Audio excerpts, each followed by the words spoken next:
really pushing me. He was like, this is how to be a group decision. He's like, we're nervous about you and Marcellus. This is why you're doing this, to prove to us. And I'm like, fine, I will put him up to prove to you guys I don't have a fucking deal with him. That was my fault. I don't know what to say. I mean, nothing's final. We can call Erica back up here.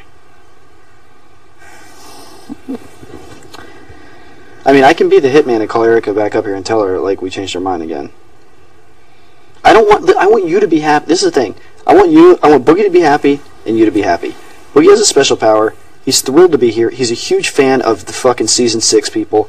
He does have personal vendetta against Marty. Who does he like the most out of Season 6? Alright, he would call me all the time. You understand, Boogie is a big Brother fan, but he doesn't want people to know because it's super nerdy to like Big Brother, kind of like you. Yeah. So he would call me up and he's like, dude, there's this guy. He kind of looks like you. He's tall. He's thin. You're way cuter. Thank you. And he's like, and he's kind of snaky, and he's like you, and I'm like, great, don't call me about this shit, Boogie. Mm-hmm. And because we would always talk about, we talk all the time, and then he calls me up and he's like, yeah, you're not gonna believe this, like the super hot girl is yelling bye bye bitches at the other fucking team. He's like, this season is off the hook, dude. And because he watches Boogie was so obsessed with Season 3, he started dating Kiara before the show was over. He just like went there and met her and was like, we're dating, and she's like, okay. And they're like dating out, hanging out with them, we're kidnapping them from fucking the sequester. It's crazy. So then he's like, yeah, there's this guy, he's got Hardy's body, but he's funny like us. He's got our personalities, Hardy's body. So he was a huge fan. And then rumors started of All-Stars. And I was like, dude, it's All-Stars. And he's like, you've got to get me on. You've got to get me on. He's like, you don't understand. Like, he goes, it was my destiny. Like, I was robbed my season. I was playing for the wrong reasons. He's like, it's my destiny to be in this game.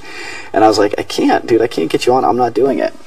And so the producers called me, and they were really aggressive and courting me over and over and over. And I'm like, I'm not doing it. And I'm like, I'm doing Dr. 90210. And you can't have a non-compete clause. Like, I have a non-compete clause in the CBS contract. I was like, I can't do it. I'm doing Dr. 90210. They took my contract, redid the whole thing so that I could do Dr. 90210.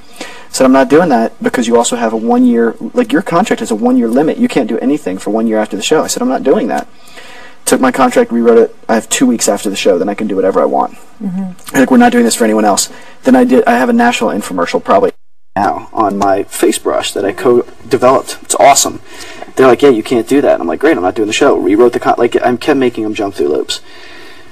So then when I went to my